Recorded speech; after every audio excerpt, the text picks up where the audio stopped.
vamos juntos agora abrir a palavra do Senhor nessa sequência que estamos fazendo aqui no livro do Êxodo.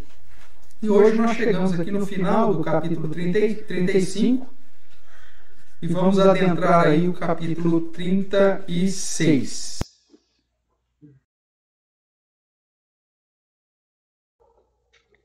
Êxodo, capítulo 35, nós vamos ler do verso 30 e entrando aí no capítulo 36, indo até o verso de número 7. Eu vou ler, os irmãos acompanhem a leitura que farei, portanto, nessa porção das Sagradas Escrituras. Diz assim a palavra do nosso Deus. Disse Moisés aos filhos de Israel: Eis que o Senhor chamou pelo nome a Bezalel, filho de Uri, filho de Ur, da tribo de Judá. E o Espírito de Deus o encheu de habilidade, inteligência e conhecimento em todo artifício, e para elaborar desenhos e trabalhar em ouro, em prata, em bronze, e para lapidação de pedras de engaste, e para entalho de madeira, e para toda sorte de lavores. Também lhes dispôs o coração para ensinar a outrem, a ele e a Aholiabe, filho de Aizamaque, da tribo de Dan. Encheu-os de habilidade para fazer toda a obra de mestre, até a mais engenhosa, e a do bordador em estofa azul, em púrpura, em carmesim, em linho fino, e a de tecelão, sim, toda a sorte de obra, e a elaborar desenhos. Assim, trabalharam Bezalel e Aholiabe, e todo homem hábil, a quem o Senhor dera a habilidade e inteligência para saberem fazer toda a obra para o serviço do santuário, segundo tudo o que o Senhor havia ordenado. Moisés chamou a Bezalel e a Aholiabe e a todo homem hábil, em cujo coração o Senhor tinha posto sabedoria, isto é, a todo homem cujo coração o impeliu a se chegar à obra para fazê-la. Estes receberam de Moisés todas as ofertas que os filhos de Israel haviam trazido para a obra do serviço do santuário, para fazê-la. E ainda cada manhã o povo trazia a Moisés ofertas voluntárias.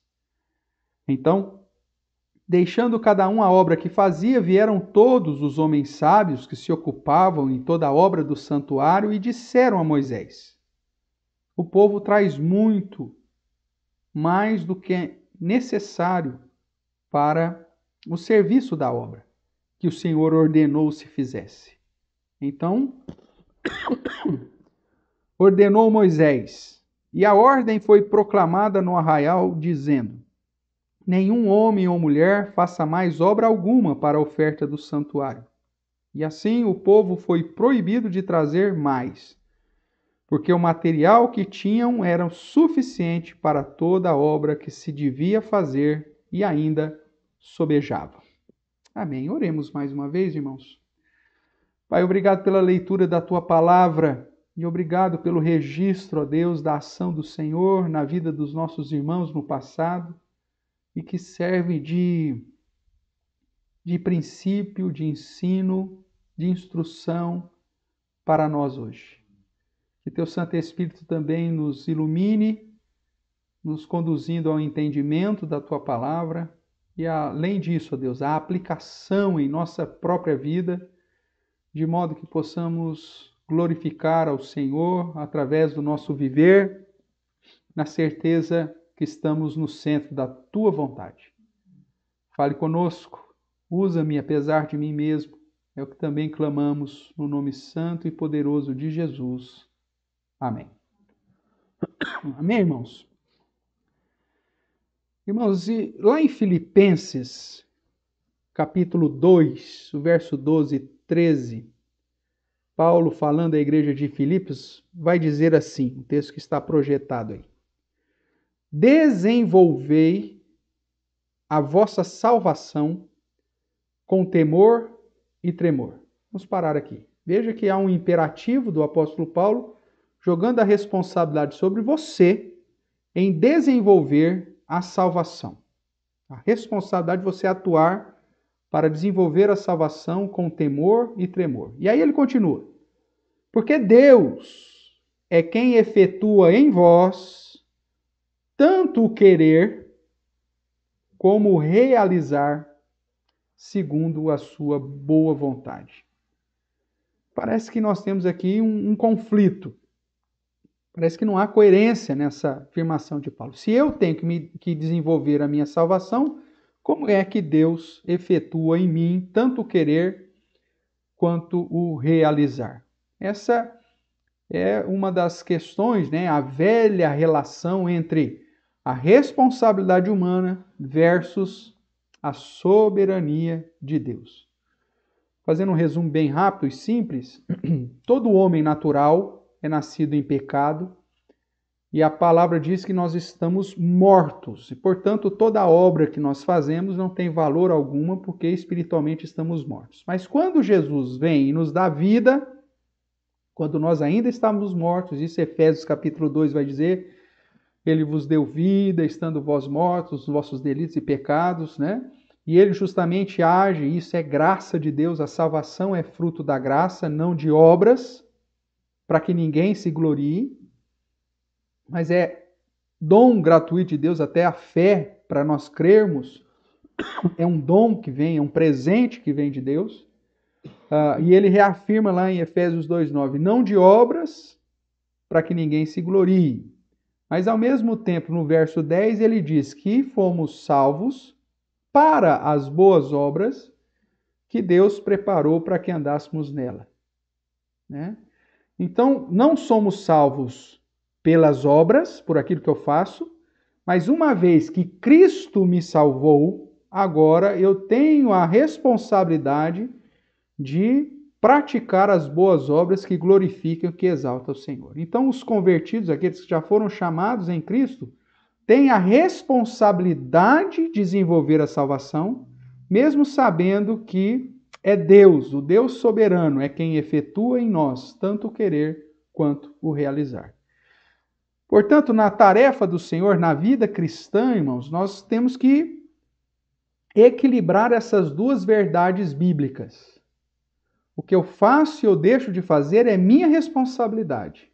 Porém, Deus, na sua soberania, nunca vai ser pego de surpresa e nenhuma da situação que eu fizer para a sua honra e glória será sem Ele mesmo ter agido em minha vida, produzindo tanto o querer quanto o realizar.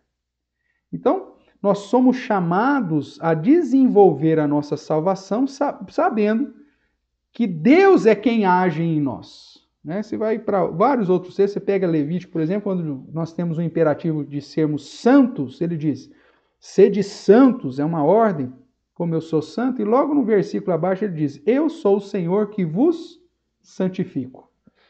Então a soberania de Deus é uma realidade, mas isso não isenta a responsabilidade humana, e por isso nós seremos julgados em relação à nossa obra. E por isso nós seremos julgados sobre aquilo que fizemos com o talento, né? Lembrando aqui da parábola, que o Senhor confiou a cada um de nós. Logo, Deus é soberano, mas também somos responsáveis pelas nossas atitudes diante de Deus. Sei que isso pode parecer um tanto difícil, mas é essa a realidade que a palavra do Senhor nos ensina. Então, isto, ou seja, Deus é soberano, mas somos responsáveis, aplica-se de um modo peculiar na atividade da obra do Senhor, do reino, da missão que Ele nos confiou. Né? Nós sabemos que Deus é quem opera, Ele é soberano, Ele que dirige, Ele inclina o nosso coração, Ele nos move, mas ao mesmo tempo somos responsáveis pela dedicação à obra, pelo investimento na obra, pelo compromisso com a obra, pelo proclamar das virtudes de Deus, do anunciar o seu poder, de pregar o evangelho, e de fazer com que o seu reino, a sua igreja seja fortalecida em todas as regiões. Quando nós olhamos para o Antigo Testamento, então nós vemos que tanto no Antigo Testamento quanto no Novo Testamento, a nossa atuação na obra depende da ação de Deus em nós. Nós lemos aqui que Deus é quem chamou e capacitou, encheu de habilidade, inteligência, conhecimento aqueles que ele chamou no Antigo Testamento para exercer a sua obra. E vemos também no Novo Testamento que isso acontece. Então, em Atos 13, que nós já lemos no culto, mostra que o próprio Deus agiu para chamar Barnabé e Paulo, para separar Paulo e Barnabé e para enviar Paulo e Barnabé sob a responsabilidade e a ação da igreja de Antioquia, que tinha que ser fiel ao ministério da palavra, que tinha que se consagrar e que tinha que ser a agência enviadora desses missionários. Então, essas duas verdades bíblicas, elas não se confrontam, mas elas se unem, né, nessa sinergia para um objetivo comum, que é sempre a glória do nosso Deus através, inclusive, da nossa obediência. A ação de Deus em nós nos move a entrarmos em ação por Ele, em ação para Ele e em ação com Ele.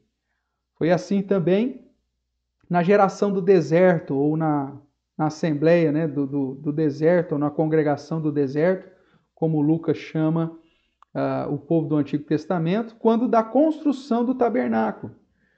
Deus deu uma tarefa, deu a ordem para que se construísse o tabernáculo, determinou todo o projeto, a estratégia dele, mas exigia dos homens que ele mesmo capacitou, que se dispusesse a fazer a obra para a qual ele havia chamado a cada um. Mas quais seriam, então, as ações de Deus em nós? Antes de responder essa questão, obviamente, você precisa lembrar que no Antigo Testamento a ação do Espírito de Deus ela era esporádica. Ela vinha sobre os servos do Senhor por um determinado tempo, ou o que poderia ser inclusive a sua própria vida, o tempo da sua vida inteira, mas vinha sobre esse servo para a realização de uma obra específica. Hoje, no Novo Testamento, o Espírito Santo já veio sobre todos os crentes. Ele já habita em nós. Somos templo do Espírito e, portanto, a ação do Espírito Santo já é uma realidade sobre todos os crentes em Cristo Jesus nos dias de hoje. Nós que vivemos após o Pentecostes de Atos, registrado lá em Atos capítulo 2, no momento em que nós cremos no Evangelho da Salvação, a palavra de Deus diz que somos selados com o Espírito Santo e este age em nossa vida. Portanto, o que nos diferencia do Antigo Testamento é que o Espírito Santo está sobre a vida de todo crente e que todo crente tem que ser, então, conduzido a glorificar a Deus, porque já foi capacitado, já foi dotado, já está sob a atuação do Espírito Santo. Mas, voltando aqui para o slide, quais seriam as ações de Deus sobre o seu povo? E a segunda questão é, e qual seria a reação que Deus espera dos servos que ele age? Vou repetir. Primeira questão, como que Deus age sobre o seu povo? Quais as ações de Deus em nós? E a segunda questão é, qual a reação esperada por Deus de nós? Ok? É justamente isso que nós vamos ver aqui no contexto de Êxodo, capítulo 35 até o verso 7 do capítulo 36. Através da história de Bezalel, que era da tribo de Judá, e Aholiabe, que era da tribo de Dan, nós podemos então estudar sobre a ação de Deus em nós e a reação esperada de nós. Deus age sobre a sua vida, nós vamos ver como que ele age, e vamos ver o que Deus espera de você uma vez que ele agiu sobre a sua vida. Em outras palavras,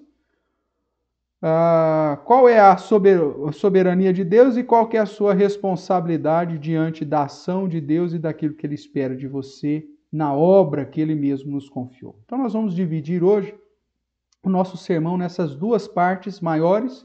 Primeiramente, respondendo a questão sobre a ação de Deus em nós. Quais são as ações que Deus age sobre o seu povo quando Ele quer que o seu povo sirva? Quando nós olhamos para o texto, a primeira ação de Deus é nos chamar. É a vocação. Mesmo porque, sem esse chamado de Deus, a gente permanece na condição de morto espiritualmente, então aquilo que fazemos ou deixamos de fazer não vale absolutamente nada. É isso que a palavra de Deus nos ensina. O verso 30 do capítulo 35 vai dizer assim: Disse Moisés aos filhos de Israel: Eis que o Senhor chamou pelo nome a Bezalel. E da mesma forma, se a gente der uma olhadinha aqui um pouco antes, né? No capítulo 31 também é feito disso. Fala dessa mesma situação de Bezalel e Aholiabe. E aqui, mais uma vez, no capítulo 31, verso 1 e 2 é dito: Disse mais o Senhor a Moisés: Eis que chamei pelo nome a Bezalel. Então, a primeira ação de Deus para te chamar para a obra que Ele quer te confiar é essa vocação, é esse chamado. Eis que o Senhor chamou pelo nome a Bezalel. E dessa forma Deus chama a cada um dos seus servos. Nós vemos no ministério terreno de Jesus que quando havia uma tarefa específica para os apóstolos, para os discípulos, de entre os discípulos todos, Jesus escolheu 12 e chamou-os especificamente, cada um pelo seu nome. Em toda a história do povo de Deus, a eleição, esse chamado, a vocação, é uma das marcas da relação de Deus com os seus. Ele vocaciona, ele chama os seus pelo nome. A nossa relação com o Deus soberano está extremamente dependente do chamado de Deus. Isso fica claro, por exemplo, quando nós olhamos para Paulo, né, aqui em Romanos, no capítulo 8, naquela sequência, que diz que aquele que Deus de antemão conheceu, ele chamou, né? E aos que predestinou, a estes chamou. E aos que chamou, a esses justificou, aos que justificou, a esses glorificou. Então, essa sequência, a vocação, o chamado faz parte. Isso fica claro, então. E também o chamado específico no serviço ao reino de Deus. Quando nós olhamos para Pedro, 1 de Pedro, capítulo 2, verso 9, um texto conhecidíssimo, que diz: Vós, porém, sois raça eleita, sacerdócio real, nação santa, povo de propriedade exclusiva de Deus, a fim de proclamardes a virtude daquele que vos chamou das trevas para a sua maravilhosa luz. Então veja, a nossa atuação na obra do Senhor está atrelada em primeiro lugar a esse chamado, a essa vocação, que nós vemos também o próprio apóstolo Paulo, em Efésios capítulo 4, depois de tratar das questões teóricas ou doutrinárias, no capítulo 4 ele nos exorta dizendo assim: Rogo-vos, pois eu, o prisioneiro no Senhor, que andeis de modo digno do chamado, do modo digno da vocação a que fostes chamados. Então, a primeira ação de Deus na sua vida, para o serviço, para a obra que Ele confiou, é o chamado. Deus te chamou em algum momento. No momento que você ouviu, aqui em Efésios ainda, né, capítulo 1, verso 13, diz: Vós que depois que ouvistes a palavra da verdade, o evangelho da vossa salvação, tendo nele também Cristo, fostes selados com o Santo Espírito da promessa. Veja, o ouvir do evangelho e o crer é o mecanismo que Deus usa para te chamar. A palavra de Romanos vai dizer que a salvação é mediante o ouvir e ouvir da pregação. Então, esse chamado irresistível é mediante a pregação da palavra. E já aproveitando que estamos aqui em Efésios capítulo 2, o verso 8, né, que eu já citei na introdução, diz: porque pela graça sois salvos, mediante a fé, isso não vem de vós, é um dom de Deus, não de obras, eu não sou salvo pelas obras, para que ninguém se glorie, pois somos feitura deles, criados em Cristo para as boas obras. Veja, eu não sou salvo pelas obras, mas uma vez que Cristo me chama, agora ele me chama para as boas obras, as quais Deus de antemão preparou para que nós andássemos nela. Então, a primeira ação de Deus na sua vida, para que você possa servi-lo, é o chamado. Se você crê em Jesus como seu único e suficiente Salvador. Se o chamado irresistível de Jesus já te alcançou, então pronto. Essa foi a primeira ação de Deus para que você agora comece a agir, a cumprir a boa obra ou as boas obras que ele preparou para que você andasse nelas. Então a primeira ação de Deus é o chamado e é o que vemos em Êxodo 35, no caso de Bezalel, no caso de Aholiabe, ok? Segunda ação de Deus, voltando aqui para Êxodo 35, capítulo 35, verso 31 em diante. Além do chamado, o verso 31 vai dizer, eu vou ler tudo, né? Disse Moisés ao filho de Israel: eis que o Senhor chamou pelo nome a Bezalel, filho de Uri, filho de Ur, da tribo de Judá, e o Espírito de Deus o encheu de habilidade, inteligência, conhecimento. Lá no verso 34, o dispôs o coração para ensinar a outrem. Verso 35, encheu-os de habilidade para fazer toda a obra de mestre, até a mais engenhosa, a de bordador, de estofo, tal. Verso final do verso 35, toda a sorte de obra e elaborar projetos ou elaborar desenhos.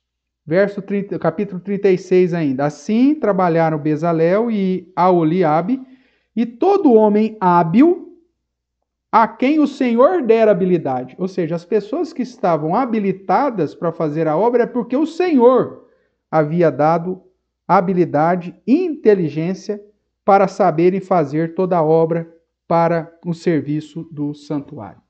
A segunda ação de Deus, quando Ele quer te usar na obra, além do chamado, é a capacitação. Deus te chama, mas Deus também te capacita. Por isso você não precisa temer servir ao Senhor, porque o próprio Espírito de Deus vai te dar a habilidade necessária. É isso que a palavra nos assegura. O Espírito de Deus encheu Bezalel, Aholiabe de toda habilidade, de inteligência, de conhecimento e de sabedoria, né? Inclusive dando a eles condições de ensinar a outros. Veja aí o verso 2 do 36 ainda. Moisés chamou a Bezalel e a Aholiabe e todo homem hábil, em cujo coração o Senhor tinha posto o quê? Sabedoria. Então veja, Deus os capacitou com habilidade, com inteligência, com conhecimento e com sabedoria para fazer tudo o que era necessário ser feito para a construção do santuário. Deus te chama e Deus te capacita. É assim que nós vemos na história de todos os servos e servas do Senhor. Além do chamado eficaz para a salvação, Deus nos chama para, em gratidão, servi-lo.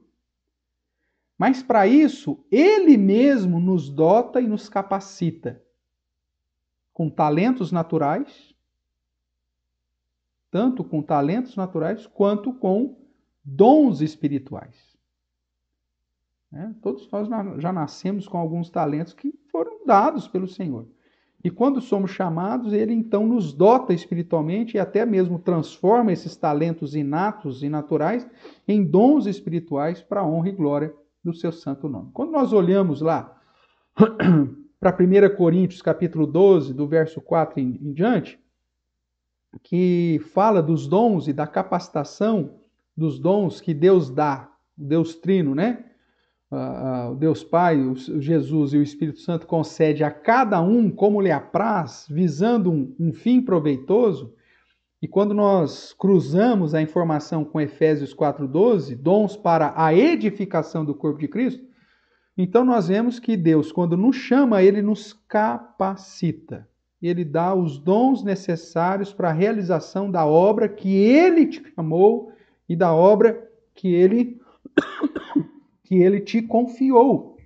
Então, além da ação do chamado, nós temos aqui a capacitação vinda de Deus para que você possa exercer a obra que Ele te chamou. E por isso, na parábola lá dos talentos, nós somos conclamados a não enterrar o que recebemos de Deus, mas colocar em ação para produzir mais, para multiplicar aquilo que o Senhor tem nos dado. Ok? Então, respondendo, qual a ação de Deus sobre os seus para o serviço que Ele nos chamou? Primeiro, o chamado. Segundo, a capacitação. Em terceiro lugar, irmãos, voltando os olhos ainda aqui para o capítulo 36, a parte B, do verso 2, nós vemos que, além de nos chamar, além de nos capacitar, Ele nos move a fazer. Ele nos impele a fazer. O verso 2, então, diz que Deus encheu todo homem hábil, em cujo coração o Senhor tinha posto sabedoria, isto é, a todo homem cujo coração o impeliu a se chegar à obra para fazê-la. Então Deus capacitou e deu a vontade, inclusive, para que esses homens fossem impelidos a chegar à obra para fazer. Veja, Deus dando tanto o querer quanto o realizar. Então, a terceira ação de Deus na vida dos seus, além do chamado, além da capacitação, é esse mover de Deus te impelindo a fazer a obra para a qual Ele mesmo quer te chamar e quer te confiar. Isso é o que trata da ação de Deus, irmãos. Como nós já falamos, Deus efetua em nós tanto o querer como o realizar. E existem várias histórias bíblicas onde o Espírito de Deus impeliu os seus servos para realizar a obra. Vou citar algumas aqui, né? Nós não vamos ler todos esses textos que estão aí, mas você vai para o livro dos Juízes, você vai ver que os juízes, quando se levantavam para julgar a causa de Israel e até mesmo defender a Israel, vários desses textos que eu cito aí, Juízes 3:10, Juízes 11:29, Juízes 14:6 e 19, mostra que o Espírito de Deus encheu os juízes e os impeliu. Impeliu, inclusive, a aplicar pena sobre os inimigos. Quando nós olhamos para as figuras dos reis de Israel, você tem o 1 Samuel 10, que fala de Saul, e o 1 Samuel 16, que fala de Davi. O Espírito Santo de Deus veio sobre eles e os impeliu a fazer a obra para a qual Deus havia o chamado e capacitado. Quando nós olhamos para os profetas, por exemplo, cito aqui Ezequiel 37:1, nós vemos que o Espírito Santo vinha sobre eles para que eles profetizassem, para que eles realizassem, para que eles fizessem a obra para a qual o próprio Deus já estava chamando e capacitando. E quando nós olhamos para os discípulos de Jesus, já numa realidade agora que o Espírito Santo não vem mais esporadicamente, mas habita totalmente na vida dos crentes, o Espírito Santo enchendo a vida dos discípulos de tal forma que eles tinham intrepidez para realizar. Esse último texto aqui eu quero fazer questão de ler para você, porque ele é fantástico. Ele vai dizer assim, capítulo 4, verso 31. Todos ficaram cheios do Espírito Santo e com intrepidez anunciavam a palavra de Deus. Porque essa é a missão. O fato deles estarem cheios do Espírito, eles são impelidos a cumprir com a missão que Deus nos confiou. Anunciar a palavra de Deus. Então veja, qual que é a ação de Deus sobre nós? Nos chama, nos capacita e nos impele a fazer. Êxodo 31, que é o paralelo aqui de Êxodo 35, 36, que já cita também sobre Bezalel, eu vou ler com vocês, diz assim: Disse mais o Senhor a Moisés: Eis que chamei pelo nome a Bezalel, filho de Uri, filho de Ur, da tribo de Judá, e o enchi do Espírito de Deus, de habilidade, de inteligência, de conhecimento em todo o artifício, para elaborar desenhos, trabalhar em ouro, em prata, em bronze, para lapidação de pedras de engastes, para entalho de madeira, para toda sorte de lavores.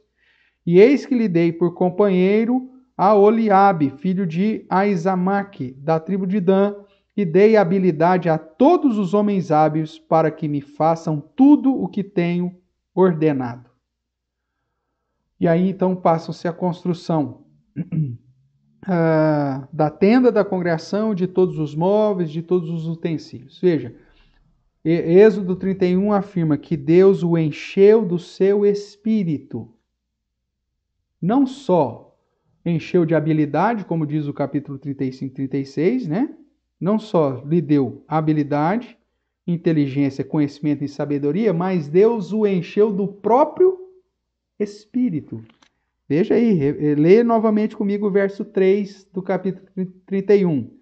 E o enchi do Espírito de Deus.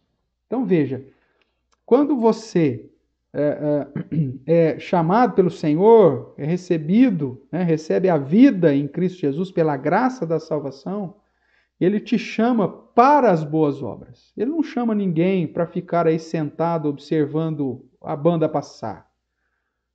Né? Quando Deus nos alcança e nos dá a salvação, não é simplesmente, você está salvo, agora espera Jesus voltar. Não, Ele te chama, Ele te dá a salvação gratuitamente, por graça, mediante a obra de Jesus, mas para as boas obras que Ele preparou para que você cumprisse. E nesse sentido, então, há um chamado específico para servir ao Senhor, há uma capacitação vinda do próprio Espírito de Deus que te impele, que te conduz, que te move a fazer. Por isso, aquele que se diz crente, que entendeu que não era nada, que estava morto espiritualmente, e que quando, através do Evangelho da salvação, compreendeu que através de Jesus Cristo a salvação foi nos dada de graça, e que, consequentemente, o Espírito Santo vem e te sela, e te capacita, te dota, e você não faz absolutamente nada para o Senhor, tem alguma coisa errada. Porque aqueles que o Senhor separou para a sua glória, eles são alvos desse chamado, alvos dessa capacitação, e são movidos pelo próprio Deus para realizar a obra que Ele mesmo nos confiou. Esta, irmãos, é a ação de Deus em nós. A ação soberana. Só que nós vimos no início que existe uma relação entre a soberania de Deus versus a sua responsabilidade. Tem muita gente, como lá na parábola dos talentos, que Deus chamou, Deus capacitou e Deus deu uma tarefa a ser realizada. Um foi lá e multiplicou o que recebeu. O segundo foi lá, segundo a sua própria capacidade, e multiplicou, dobrou também o que recebeu. O outro enterrou. E tem muito crente que Deus age, porque Deus age com esse padrão, é o padrão do Antigo Testamento, é o padrão do Novo Testamento, nos chamando, nos capacitando e constantemente te impelindo, mas que naquilo que tange a responsabilidade humana, as pessoas acabam negligenciando. Que é a história lá da parábola do talento. Eu fiquei com medo porque o senhor era muito exigente, então eu enterrei. Eu preferi não fazer nada, porque vai que eu fizesse alguma coisa errada e o senhor ia puxar minha orelha. Se Deus é quem nos capacita, irmãos, então o grande problema é não fazer. Nós vemos que a palavra do Senhor ela coloca como algo tão terrível quanto o fazer errado, ou fazer não obedecendo a Deus, não do modo que Deus quer. É tão terrível fazer de modo infiel quanto o não fazer. Por isso aí nós chegamos na segunda parte do sermão dessa noite. Qual a reação esperada de nós? Quando Deus age sobre a minha vida, me chamando, me capacitando e me movendo para fazer, o que Ele espera de mim? Qual que é a responsabilidade que pesa sobre mim? Qual a reação esperada de nós? A primeira, vou olhando aqui ainda para Êxodo 35, 36, é dependência de Deus. Se você olhar aqui todo o texto, do capítulo 35, do verso 30 até o verso 2, eles tinham consciência de que Deus é quem estava dando habilidade para eles. Se você vai ver aí no verso 1 de 36, né? De um modo específico, você vai ver: assim trabalharam Bezalel, Aholiabe, todo homem hábil, a quem o Senhor dera habilidade e inteligência, para saberem fazer a obra para o serviço do santuário, segundo tudo que o Senhor havia ordenado. Eles estavam pautados no direcionamento que o próprio Deus deu, a dependência do Senhor.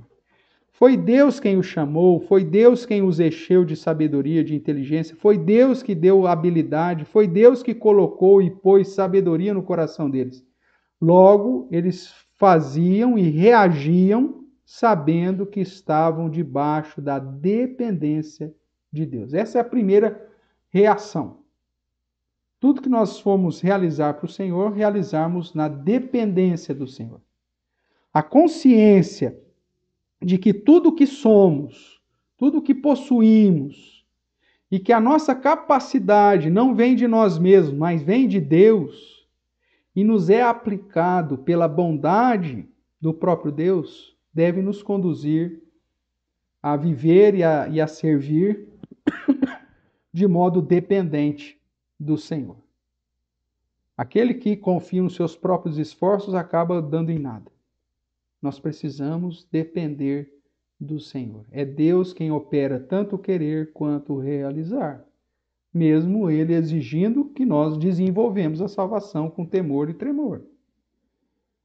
Mas eu vou andar na dependência do Senhor. Eu vou andar sabendo que Deus é quem já realizou isso no meu coração. A obra é dele e a glória é dele. Eu não posso fazer a obra do Senhor independente de Deus. Porque se eu fizer a obra de modo independente, no sentido da honra e da glória, se eu quero para mim mesmo, isso vai dar mal, vai acabar em nada. Quando nós olhamos para Romanos, capítulo 11, né, Paulo deixa isso bastante claro, quando ele expressa, né, os maravilhosos desígnios de Deus, quando ele diz: porque dele, por meio dele, e para ele são todas as coisas, a ele, pois, a glória eternamente. Amém. A primeira reação, portanto, irmãos, que se espera daqueles que já foram alcançados pelo Senhor, capacitados pelo Senhor e impelidos pelo Senhor, é fazer a obra na dependência de Deus. Neemias sabia disso, né? Olhando aqui para Neemias, o livro histórico de Neemias, eu quero chamar a sua atenção. Neemias capítulo 2. Eles estavam diante de uma tarefa grandiosíssima, que era a reconstrução de Jerusalém, a reconstrução dos muros de Jerusalém. E nós vemos aqui que ele se dispõe a esse serviço. No caso de Neemias é algo fantástico, você não tem nenhum momento um chamado explícito, foi um chamado interno. Ele sabia da sua responsabilidade, ele viu a necessidade e ele se colocou à disposição.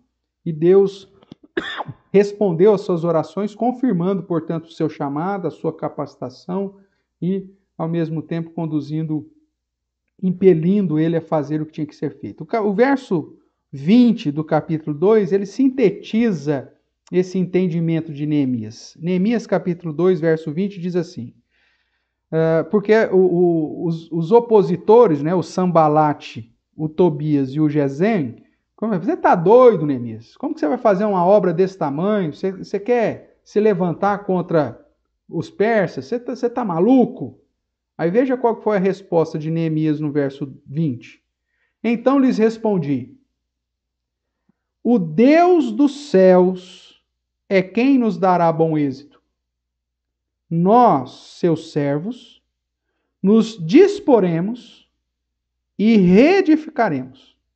Vós, todavia, não tendes parte, nem direito, nem memorial em Jerusalém. Neemias chega e fala: eu não estou levantando para fazer a minha obra. Eu não estou levantando para realizar algo que é meu desejo. Mas algo para qual Deus, a obra para a qual Deus me chamou, me capacitou e me impeliu a fazer. E é Ele, o Senhor, quem nos dará bom êxito. Nós simplesmente faremos aquilo que Ele já direcionou. Porque até então Neemias tinha orado a Deus e Deus abriu portas de tal forma que o rei deu cartas, inclusive com salvo-conduto, para ele passar por todo o império, pegar material que ele necessitasse, né, de madeira, de pedra, do que ele necessitava para a realização. Deus estava direcionando. A obra é do Senhor, a glória é do Senhor. E Neemias diz: o Senhor, o Deus dos céus, é quem nos dará bom êxito. Nós simplesmente vamos seguir aquilo que Ele está nos direcionando. Irmãos, a reação esperada de você, como servo de Deus chamado para servir ao Senhor, é viver e trabalhar na dependência do Senhor. Neemias, quando se dispôs, ele não tinha nada ainda. Ele não tinha dinheiro, ele não tinha recursos, ele não tinha nem projeto. Mas Deus estava direcionando e ele começou a buscar e Deus foi abrindo as portas. Dependência do Senhor. Porque a obra é sempre de Deus. A segunda reação que é esperada de nós, voltando aqui para Êxodo 35 e 36, é a disposição para fazer e para ensinar outros a fazer. Nós não estamos em competição. Nós somos chamados para fazer e para ensinar outros a fazer. Verso 34 do capítulo 35 diz: também lhes dispôs o coração para ensinar a outrem, a ele e a Aholiabe, filho de Aizamaque, da tribo de Dan. Encheu-os de habilidade para fazer toda a obra de mestre até a mais engenhosa. E aí vem aquela relação. Os caras eram, né? Da Vinci não chegava aos pés desses caras. Os caras sabiam fazer tudo e mais um pouco, em todas as áreas, desde o projeto à execução. E eles se dispuseram. Também lhe dispôs o coração para ensinar. Então, a segunda reação que se espera é que você se disponha o seu coração para ensinar e para fazer aquilo que Deus te chamou para fazer. A capacidade que Deus nos deu deve ser compartilhada e ensinada a outros. Os nossos dons devem ser usados, segundo 1 Coríntios 12, 13, para edificar a outros e fortalecer todo o corpo. Veja que Bezalel e Aholiabe não fez sozinho, mas Deus trouxe homens hábeis, que também Deus já havia chamado e havia inclinado o coração, capacitado, e eles ensinaram esses homens para colocar em prática aquilo que precisava ser colocado, segundo a capacidade que o próprio Deus lhes deu de serem, inclusive, mestres, para ensinar outros. Segunda reação esperada para você servir o Senhor, a disposição para fazer e para ensinar. O próprio Senhor Jesus exige isso dos seus discípulos na grande comissão. Quando Jesus, depois de ressuscitado, e aparece aos discípulos dizendo: toda a autoridade me foi dada no céu e da terra. Então agora vocês têm uma missão. Fazei discípulos. Como? Indo para todas as nações, para o mundo todo, batizando-os e ensinando-os a guardar todas as coisas que eu vos ensinei. Então, essa disposição para ir, para fazer e para ensinar também é um padrão que vemos na própria estratégia que Jesus dá aos seus discípulos. E essa é a reação que Deus espera de você. Deus não te capacitou e não te dispôs e te impeliu a fazer para que você tenha um busto seu daqui, sei lá eu quanto tempo, porque você fez alguma coisa importante. Não, não. Mas é para agregar, para trazer outros, para ensinar, para ser instrumento de bênção, para ensinar outros a fazer a mesma coisa no futuro. E assim a glória, a obra do Senhor ser realizada. Além da dependência de Deus, você precisa ter a disposição para fazer e ensinar. Tem muito crente que recebe determinado dom e acha que ele é o suprassumo de tudo. E ele fala assim, não, eu gosto de trabalhar sozinho. Meu amigo, nós fazemos parte de um corpo. O apóstolo Paulo diz que nós somos membros, mas de um único corpo.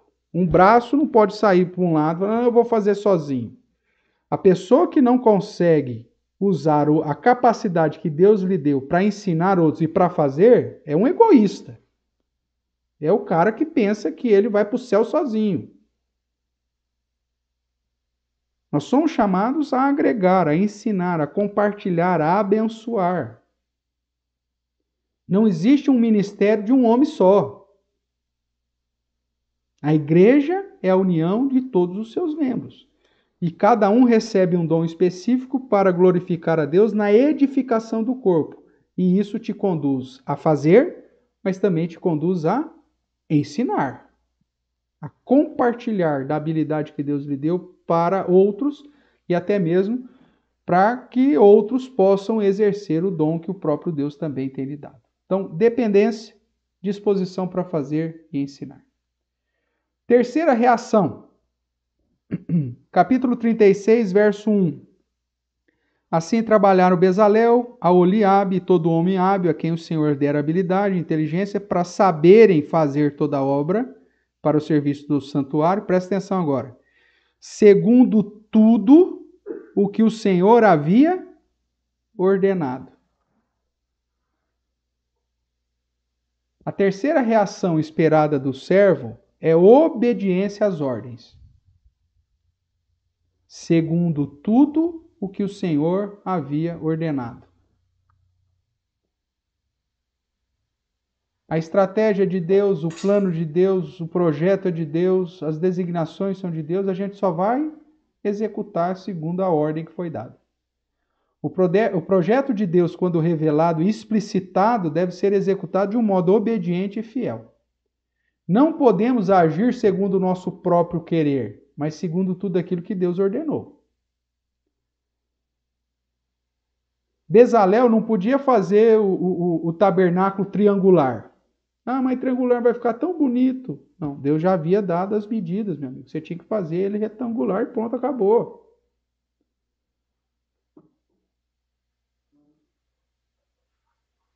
Bezalel não podia fazer os dois anjos da tampa lá da Arca da Aliança virado de costa um para o outro. Não, Deus havia determinado que tinha que ser de frente para o outro, com as asas tocando uma a outra. Ou seja, ele ia executar todo o projeto segundo a ordem, aquilo que havia sido ordenado e determinado pelo próprio Deus. Veja que fantástico. Êxodo 39, para reforçar essa ideia.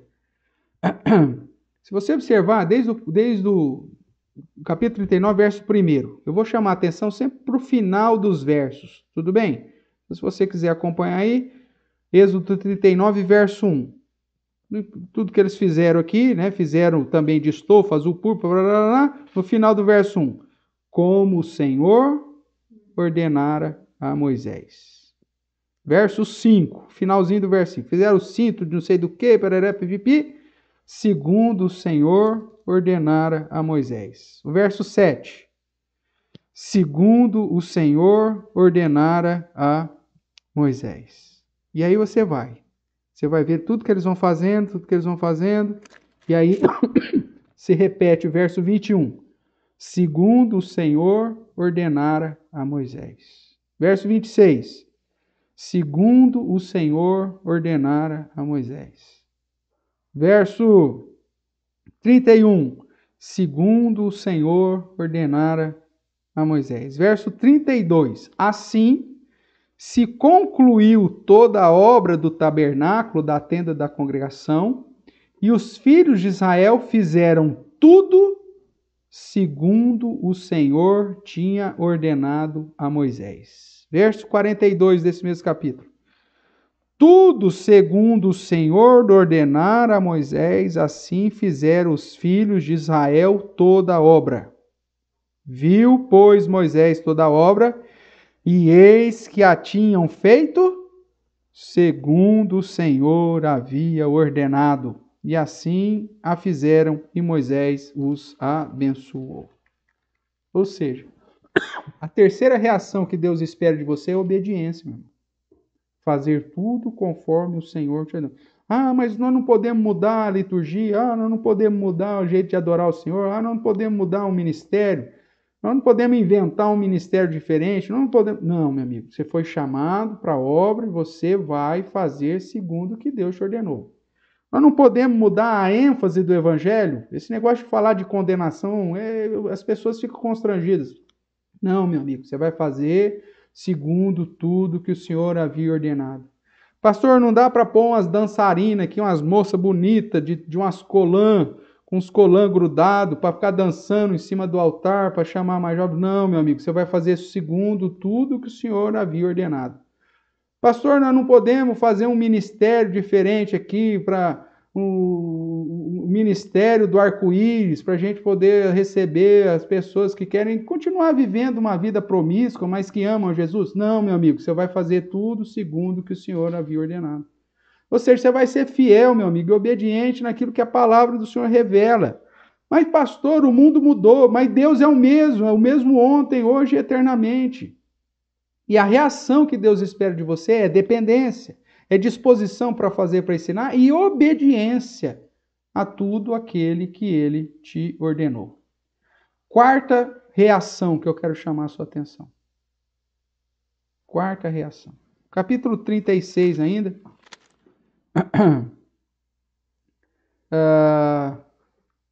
O verso 1, que aponta aí para tudo que o Senhor havia ordenado. E a questão do meio, que diz que é a parte B do versículo 1, que diz assim: para saberem fazer toda a obra para o serviço do santuário.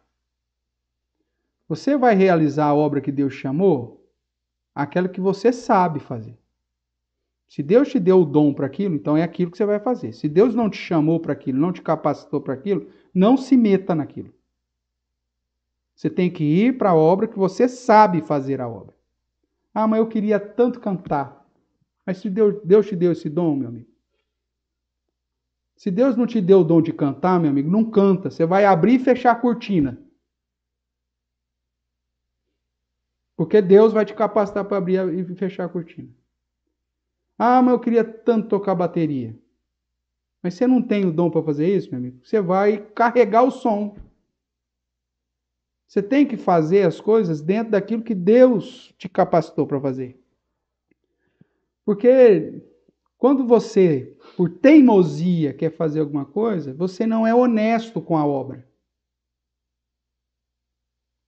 E por isso o termo que eu pus é a quarta reação que se espera é probidade na obra, honestidade com a obra. Não, pastor, Deus me chamou realmente para isso, eu tenho dom para isso. A igreja reconhece isso, então faça. Agora, se você não tem, meu amigo, não faça. Não vai fazer a obra para a qual Deus não te chamou e não te capacitou. Porque senão você vai ser um peso. Agora, Deus certamente te capacitou para alguma coisa. Deus não chama ninguém para ficar de braços cruzados. Agora, você tem que ser reto, honesto, probo na obra para que Deus te chamou. Então, e depois, se você olha lá a partir do verso 5, né? Mais uma vez, a postura. Vou ler o verso 4. Então, deixando cada um a obra que fazia, olha, eles deixaram a obra que fazia, vieram todos os homens sábios que se ocupavam em toda a obra do santuário e disseram para Moisés, o povo traz muito mais do que é necessário para o serviço da obra que o Senhor ordenou que fizesse. Veja, isso também é honestidade. A probidade desses servos na obra. Executar a obra que o Senhor nos chamou, nos capacitou e impeliu para fazer com honestidade, com zelo, com temor, com tremor. Esse é o padrão esperado. Você vai fazer a obra para a qual você sabe fazer e de um jeito honesto. Está sobrando? Então você vai devolver.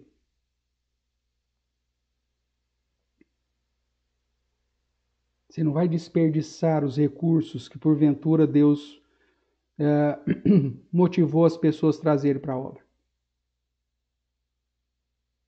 Você vai fazer com honestidade, com zelo, com temor, com tremor, porque é isso que Deus quer. Nós já vimos, inclusive, na história da igreja, homens que foram rejeitados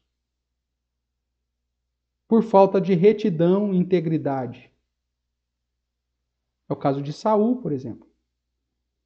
Deus havia chamado, Deus havia capacitado, Deus havia impelido para a obra? Sim, só que na execução, naquilo que tange a responsabilidade humana, o que Saul fez? Não teve probidade na obra. Não foi honesto, não foi zeloso. Quis fazer aquilo que não era dele. Ele quis fazer aquilo que era competência do profeta Samuel. E aí o que Deus fez? O rejeita. Outros que foram impedidos de servir a Deus porque já nem havia sido chamado. Quer ver o exemplo? Simeão, ou melhor, Simão, lá em Atos, o mágico. Pedro fala, meu amigo, você não tem parte nesse ministério. Você foi impedido, você não foi nem chamado.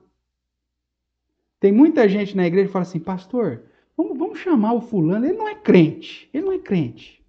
Ele nunca foi chamado, ele nunca foi capacitado. Ele não é crente. Mas vamos chamar, é um jeito de talvez agregar ele. Meu amigo, você vai trazer o lobo para cuidar do galinheiro. Lembra de Neemias falando lá para Sambalá? Ó, Deus nos dará bom êxito, mas vocês não vão nem aparecer na foto aqui em Jerusalém. No dia da inauguração, vocês não vão ser nem convidados. Porque para servir o Senhor, o cara tem que ser chamado. Ele tem que ser crente, ele tem que ser vocacionado. Ele tem que ter sido capacitado pelo Espírito Santo. Ele tem que ter sido impelido pelo próprio Deus, não impelido por você, infeliz. Tem gente que quer dar um jeitinho de trazer o cunhado descrente para a igreja e fica impelindo. Pastor, dá uma chance para o cunhado descrente. O cara não quer saber de Deus, meu amigo. O cara é um incircunciso. Ele não foi chamado. O Espírito Santo não o separou para aquela obra. Aí tem pastores que, para agradar esse infeliz que fica impelindo colocar os outros, coloca minha sobrinha para dançar no ministério de dança. Já não deveria nem ter esse ministério, mas aí fica lá. Aí põe a infeliz, porque ela fez balé. Coloca a filha da vizinha para cantar no coral. Meu amigo não foi chamado, o cara não tem vida com Deus, o cara não tem experiência com Deus. Aí fica enchendo a igreja de lobos e de profanos. E não é à toa que a igreja do Senhor está tão liberal, porque você coloca um monte de gente que não deveria estar lá, que aí vai trazer, o iluminado, aí vai trazer a criatividade. Porque nós vamos fazer apresentação do coral e vai ter anjo voando e piriri. Inventa 1001 asneira que não tem nada a ver. E aí, às vezes, você fala, isso aí não foi o que o senhor ordenou, não. Tá gastando muito, vamos ter probidade na obra, vamos ter honestidade, zelo, temor. Nós não estamos aqui para ostentação, vamos fazer aquilo que precisa ser feito. Aí a pessoa arrepia. Por que arrepia? Porque ela não está ali para a glória de Deus, ela está ali para a sua própria glória.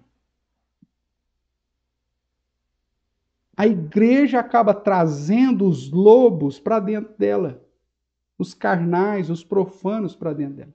Os desonestos, aqueles que não têm zelo, aqueles que não têm temor, aqueles que não têm tremor para dentro dela. E depois quer que seja abençoado a obra. Não vai ser, irmãos. Não será. Porque tem uns que Deus rejeita e outros que Deus impede. Muitas vezes eu já fui criticado porque eu não dou oportunidade. Ah, pastor, não dá oportunidade. Tarará. Eu preciso ter certeza que você foi chamado, capacitado para a obra que o Senhor está impelindo. Ou se você está ali só para se aparecer. É minha responsabilidade como pastor. Ah, pastor, não dá oportunidade. Aí chegou o cara o mês passado. Pastor, ele prega que é uma maravilha. Claro, ele tem um curso de oratória lá e ele sabe ludibriar o auditório. Aí você põe o cara para pregar. Aí a igreja dá risada. Nossa, que coisa fantástica. Traz piadinha uma atrás da outra. É maravilhoso. Só que o cara foi chamado para isso. O cara foi capacitado para isso. Ou eu estou trazendo um herético para te conduzir para longe das escrituras. É minha responsabilidade fiscalizar isso. Deus me chamou para isso. E se eu não fizer isso bem feito, a responsabilidade será minha. Eu tenho que agir com probidade, com honestidade, com zelo, com temor e tremor. Então, aquele jeitinho, pastor, não tem como pôr, principalmente coral de criança, já vi isso mesmo. A criança não vem em nenhum ensaio. Os 6 meses de ensaio não vem. Aí no dia do Natal, chega o anjo lá. Pastor, deixa a criança cantar, pastor. É uma criança. Meu amigo, se fosse escola, se eu fosse diretor de escola, tudo bem. Põe ela lá no fundo, lá, fala para ela mexer a boca. Pronto. Mas nós estamos servindo ao Senhor, cara. Mas é uma criança pecadora como qualquer outra. E se não ensinar para ela não ter responsabilidade com a obra do Senhor, que ela tem que vir nos ensaios 6 meses antes da apresentação, ela vai achar que sempre ela vai chegar na última hora e vai fazer as coisas. Porque é para Deus fazer o quê, né? É para Deus mesmo, então faz de qualquer jeito. E aí chega lá o infeliz no dia de Natal, e aí o pastor fala, não, o fulano não vai cantar, ele não vem nos ensaios. Não havia sido dito que tinha que participar de 75% dos ensaios, senão não ia cantar? Ele não veio nem no dia para pegar o bendita fantasia de anjo. A asa está tudo amassada, como que ele vai subir lá? Não pode. Aí ele fala, esse pastor é um infeliz, não ama, miserável. Queridos, fazer com honestidade, zelo, temor e tremor é o padrão que Deus espera. Não tente burlar isso, para o seu próprio bem e para o bem da igreja. Como eu disse, Deus rejeitou alguns e impediu outros. Saul, os estrangeiros nos dias de Neemias, Simão, o mágico, e tantos outros foram rejeitados ou impedidos, porque Deus quer que somente aqueles que Ele chamou, que Ele capacitou, que Ele impeliu e que trabalham de modo dependente, com disposição, e honestidade, santidade e obediência, fazendo da forma que Deus ordenou, é que estejam envolvidos com a obra do Senhor. Porque senão a gente abre uma ONG, abre uma associação simplesmente. Aí sim. Mas quando se trata da obra do Senhor, aí é tudo diferente. Para terminar, irmãos, Deus nos chama, nos capacita, nos impele, tanto querer como realizar. Mas isso não nos isenta das posturas corretas diante da obra para a qual o Senhor nos dispôs. A pergunta final é: como você tem reagido à ação de Deus? Você que já foi chamado, capacitado e que tem ouvido o Senhor te conduzir, te mover, chamar a sua atenção constantemente para servir ao Senhor. Qual tem sido a sua reação? Todos os crentes em Cristo têm um chamado, receberam dons. E se possuem um coração, como nós vimos a semana passada, né? Sensível, disposto, voluntário e obediente, certamente serão dependentes, dispostos, obedientes e probos, ou seja, honestos, retos, fiéis. Esse é o desejo do meu coração para a sua vida como servo do Senhor. E aí? Vamos trabalhar? Vamos glorificar o nosso Deus? Não do nosso jeito, mas do jeito dele? Segundo a ação de Deus em nossa vida, é a reação que Ele espera de nós? Espero que a sua resposta seja tão somente um sonoro sim, para a honra e glória do Senhor. Amém?